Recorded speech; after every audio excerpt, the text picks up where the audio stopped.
CGTN, China Global Television Network.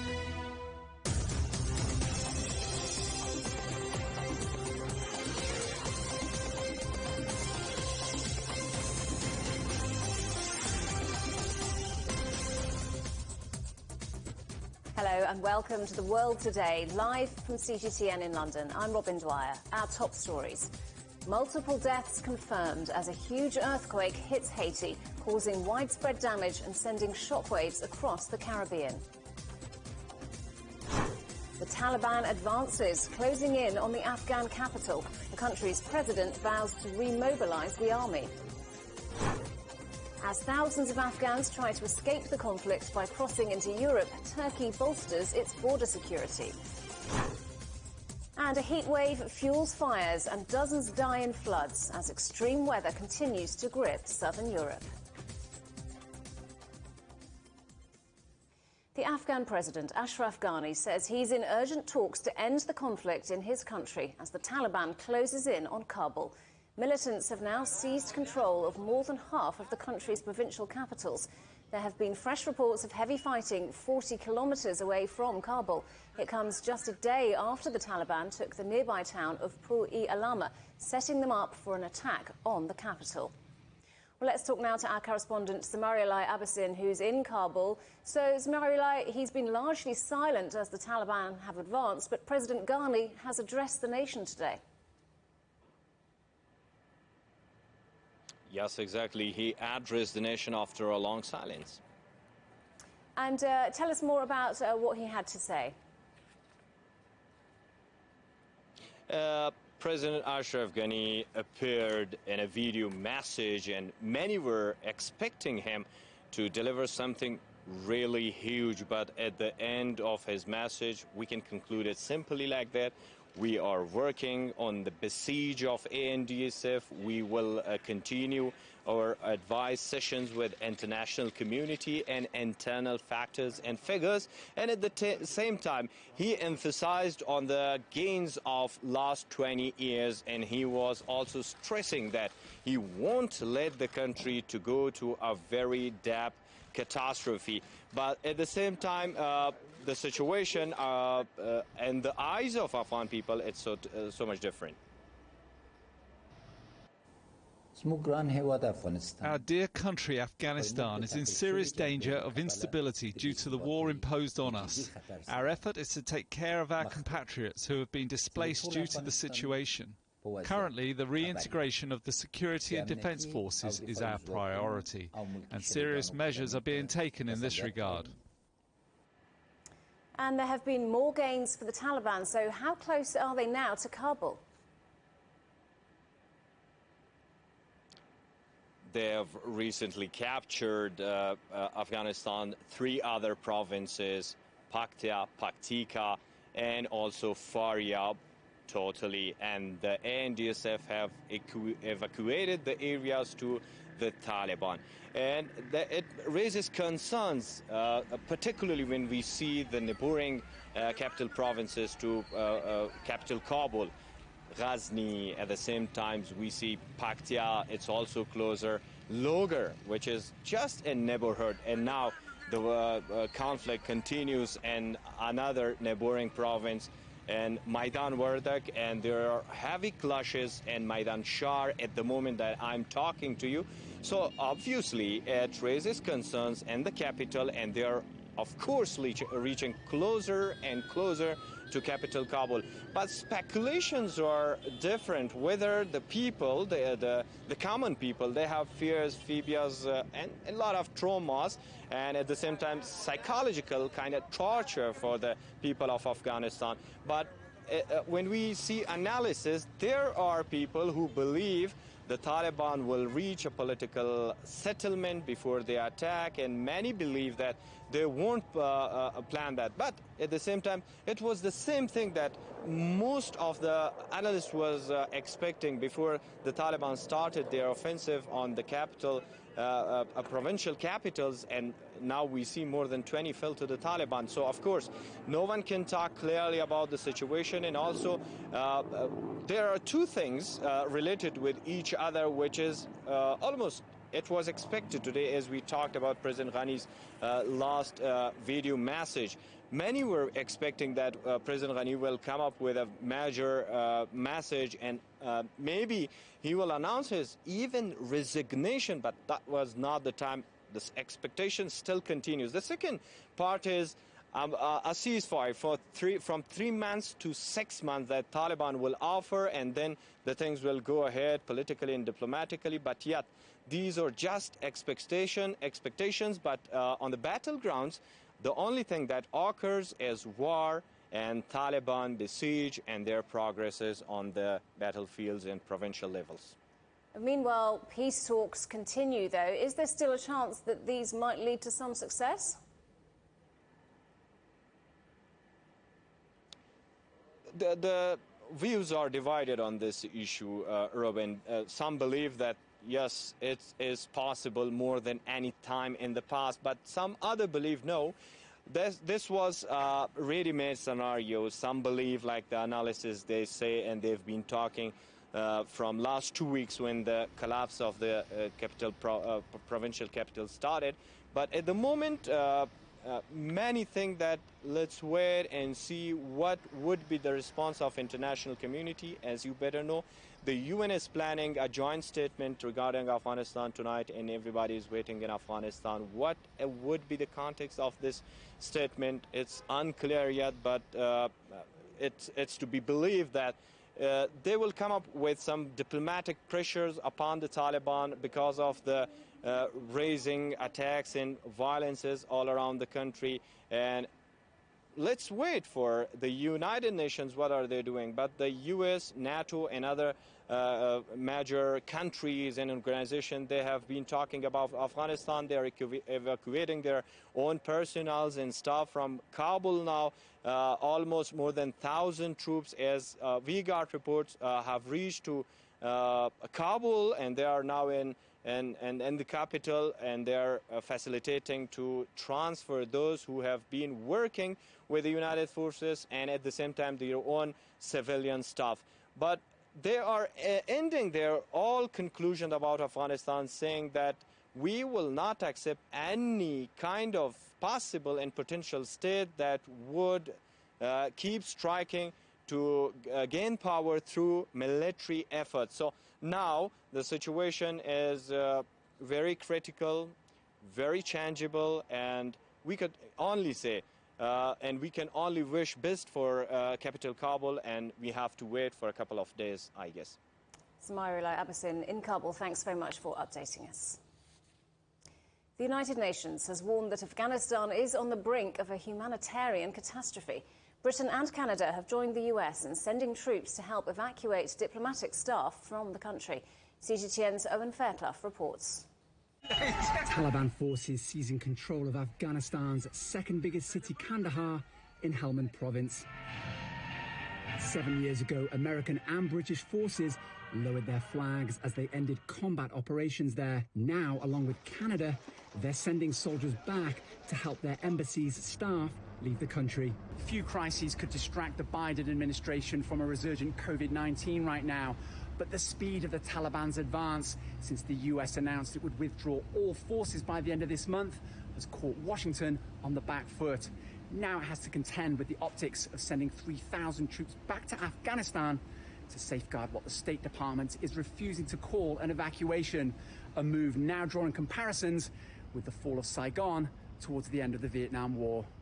The State Department is refusing to say if the US embassy would close as the Taliban, which rules using a hardline interpretation of Sharia law, closes in on Afghanistan's capital, Kabul. This is not abandonment. This is not an evacuation. This is not the wholesale withdrawal. What this is a reduction in the size of our civilian footprint. Yet with Taliban forces now controlling at least 2/3 of the country and even penetrating Iran's borders, the United Nations fears a humanitarian catastrophe is about to unfold. Without a significant de-escalation in violence, Afghanistan is on course to witness the highest ever number of documented civilian casualties in a single year since the UN records began. We are particularly worried about the impact of the conflict on women and girls. Peace talks between Afghanistan's Western-backed government and the Taliban have been stalled, but international envoys to those negotiations are urging both sides to accelerate them while de-escalating violence. Owen Fairclough, CGTN, Washington.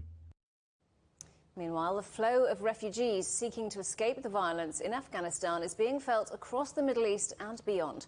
In Turkey, authorities are cracking down on the rising number of irregular migrants crossing the country's eastern border with Iran. Dozens are believed to have been killed making the hazardous journey, hoping to move on to Istanbul and then to a new life in Europe. CGTN's Mikhail Bardavid reports from the city of Van near Turkey's eastern border. Up to 2,000 people trying to escape the violence in Afghanistan are reportedly attempting to cross into Turkey every day, traveling through Iran. However, over the past few days, recent arrivals haven't been seen in the city. At the start of the month, many Afghans camped outside bus and train stations. But with hostility against foreigners growing, they seem to have gone into hiding. The government says Turkey cannot take the burden of a new wave of immigration, as it's already hosting 4 million refugees. The Turkish presidency's director of communications, Fahrettin Altun, has said on Twitter that border security is a vital issue for the country and that as of this year, over 267,000 foreigners have been prevented from entering illegally. The main opposition leader, Kemal Kılıçdaroğlu, has questioned these claims, implying that the government is turning a blind eye to the illegal arrivals, pointing out that if security was as tight as declared, then nearly 1 million Afghan migrants wouldn't have been able to enter the country over recent years. Many in Turkey share the opposition leader's views and are voicing their frustration over the increasing number of Afghan refugees. They believe that illegal migrants are creating economic and security concerns. I'm Mikhail Bardavid for CGTN in Van, Turkey.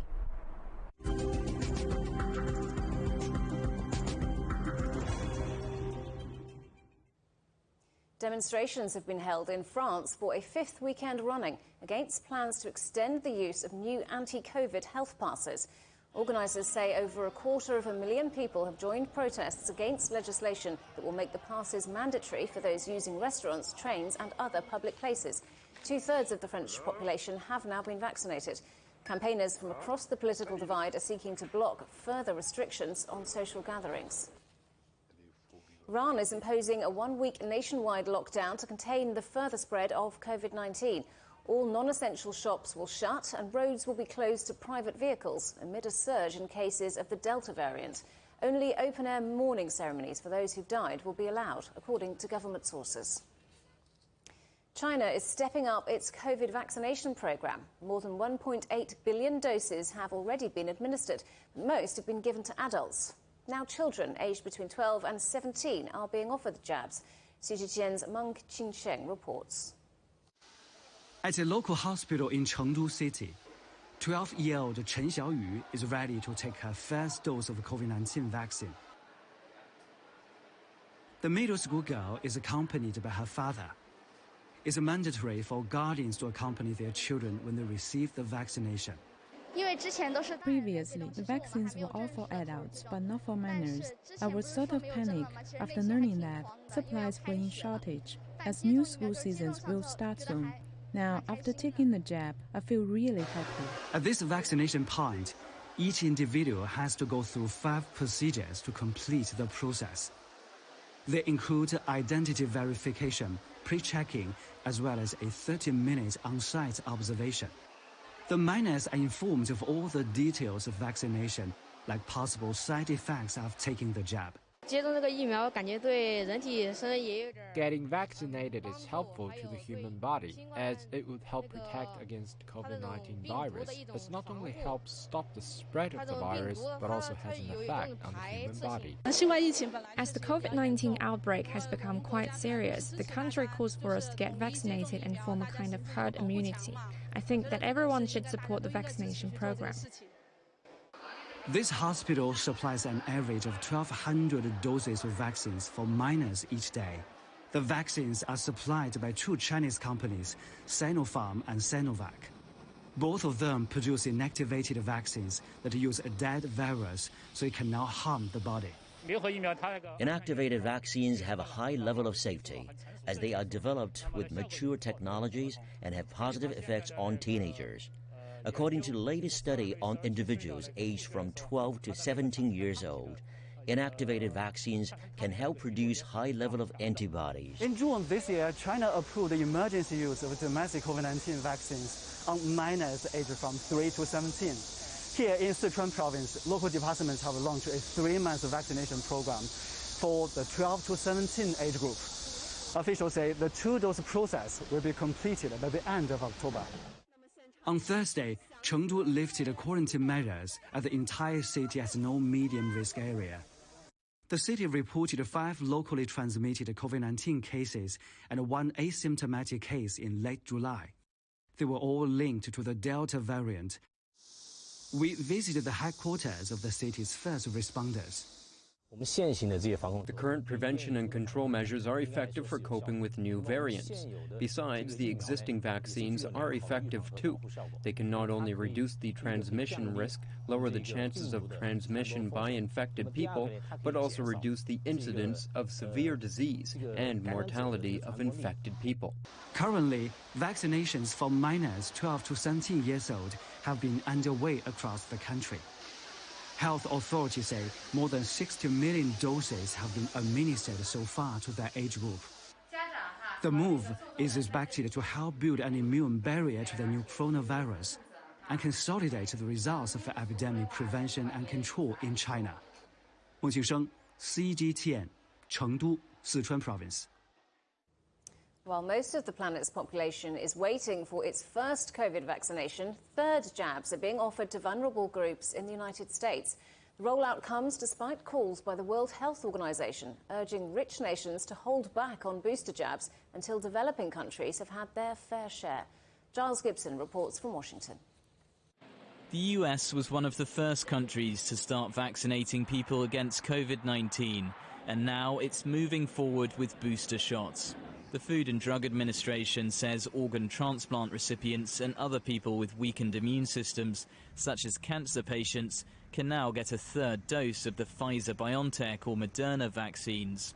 This group is believed to be about 3% of the adult population, but booster shots could be expanded to a much wider group. We believe sooner or later you will need a booster for durability of protection.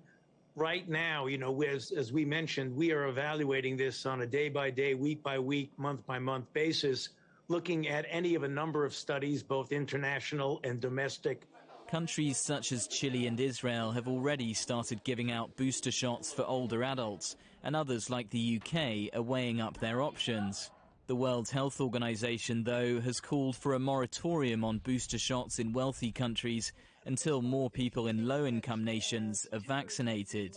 We cannot and we should not accept countries that have already used most of the global supply of vaccines, using even more of it, while the world's most vulnerable people remain unprotected.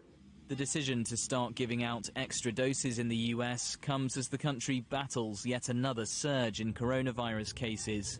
And Hollywood star Arnold Schwarzenegger became the latest celebrity to weigh in on vaccinations. The only way we prevent it is to get vaccinated, to wear masks, to do social distancing, washing your hands all the time, and not just to think about, well, my freedom is being kind of disturbed here.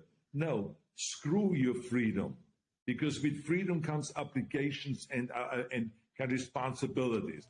Just 8 states, including Alabama, Arkansas and Florida, make up half of the COVID-19 hospitalizations in the entire country. But this is also a national surge, with more than 90% of the country now experiencing high or substantial transmission of COVID-19. Giles Gibson for CGTN, Washington. The COVID-19 pandemic has highlighted the persistent problems of poverty and inequality across parts of Europe. For the first in our new series, Innovation, Action, Change, we visit one of Spain's biggest slums on the outskirts of Madrid, where over half of the 8,000 residents live without electricity or running water. Go to europe.cgtn.com to see more. And remember that CGTN is available to watch for free on all the major digital platforms, on Smart TV or online on Roku, Apple TV, Amazon Fire and Android TV, YouTube and Dailymotion, CGTN.com and the CGTN app. Still ahead here on The World Today.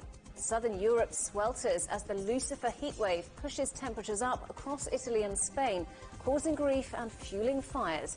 We'll have the latest on the extreme weather next.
The EU's digital COVID certificate, which offers the promise of unlocking hassle-free travel around Europe this summer. In less than 2 weeks' time, the Czech border will also open to all EU and Serbian citizens. 4.4 million Hungarians received their first dose of COVID vaccine. 18 and over can receive a COVID-19 vaccination, but it does come with conditions. Third wave will probably take longer to emerge. This vaccination centre is part of a massive effort to try and drive down the numbers of the new variant that was first identified in India.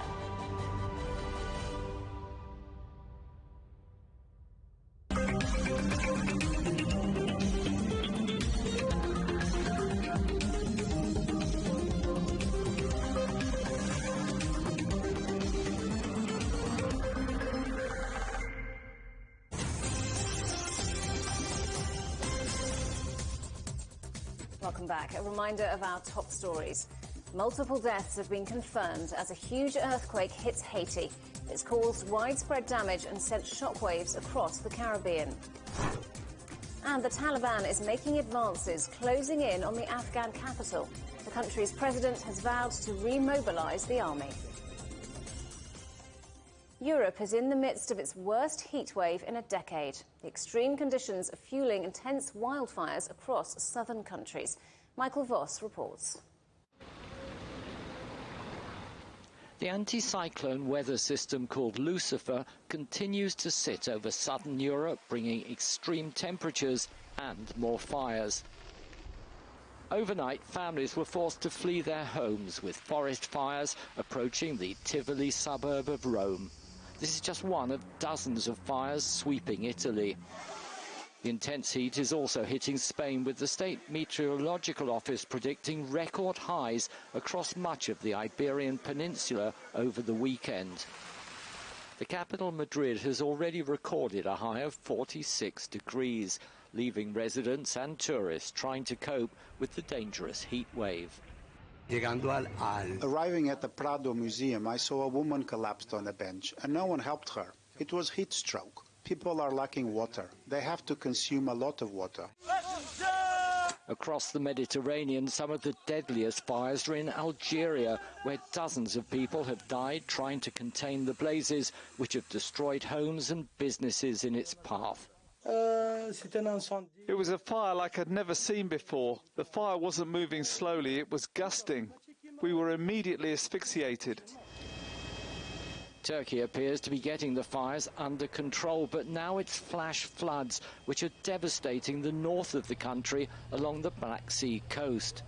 A major search and rescue operation is underway after torrential rains brought down buildings and bridges. Tens of people have died and many more are still missing. My aunt's children are there. My aunt is missing. Her husband is missing. Her twin grandchildren are missing. The wife of our building manager is missing, along with their 2 children. This is an unprecedented year for extreme weather across the globe, causing fires, floods and droughts, all coming just months before the crucial COP26 climate summit. Michael Voss, CGTN. More than 1 million people in Japan have been told to evacuate their homes as torrential rain triggered floods and landslides in the west. The highest level of alert has been issued in a number of prefectures, including Fukuoka and Hiroshima. At least 1 person has died and 2 people are missing. Downpours are forecast for several more days across most of the country. And unprecedented rainfall has been wreaking havoc in many areas across China. In Hubei province, 5 cities have issued the highest red alerts as a result of torrential downpours. The local government has earmarked around $4.6 million to support emergency rescue and disaster relief efforts. Brian Dorman reports. At least 21 people were killed overnight after heavy rain lashed a township in central China's Hubei province this week. 4 are still missing after the downpour, which lasted for 6 hours, from late Wednesday to early Thursday morning. Severely hit areas include Suizhou, Nanzhong, and Xiaogan. The town of Lulin in Suizhou City was at the center of the storm. One resident who's never left Lulin says he's never seen such a flood in his life. Hubei's latest spell of torrential rains has triggered other natural disasters. China's Emergency Management Ministry says it sent a team to facilitate rescue efforts. Authorities say street disinfection began in areas as soon as the rain stopped. One health official says staff and equipment were immediately mobilized to clear the streets. We had 60 people and 6 vehicles. This is what we are supposed to do. I'm sure it won't be finished tonight because there's a lot to cover. We go from there to there. We will proceed step by step. Fire and rescue authorities say some 170 personnel and 13 boats have been dispatched for assistance, and more than 5,000 people have been evacuated to safety. Hubei officials say reconstruction efforts are also underway in affected areas. Brian Dorman, CGTN. A reminder of our top story. Multiple deaths have been confirmed after a major earthquake hit Haiti. Panicked residents fled their homes as buildings around them collapsed. A magnitude 7.2 quake has caused widespread damage, sending shockwaves across the Caribbean. Well, in a moment, my colleague Stephen Cole will be here with the agenda. In this week's show, he'll be examining the future of fintech and examining how the digital revolution is changing our finances forever. That's the agenda with Stephen Cole right after the World Today at 16:30 GMT here on CGTN. Well, that's it for the World Today. Thanks for watching. We're available on smart TV apps such as Roku, Apple TV, Amazon Fire and Android TV, YouTube and Dailymotion, CGTN.com and the CGTN app. From all the team here in London, it's goodbye.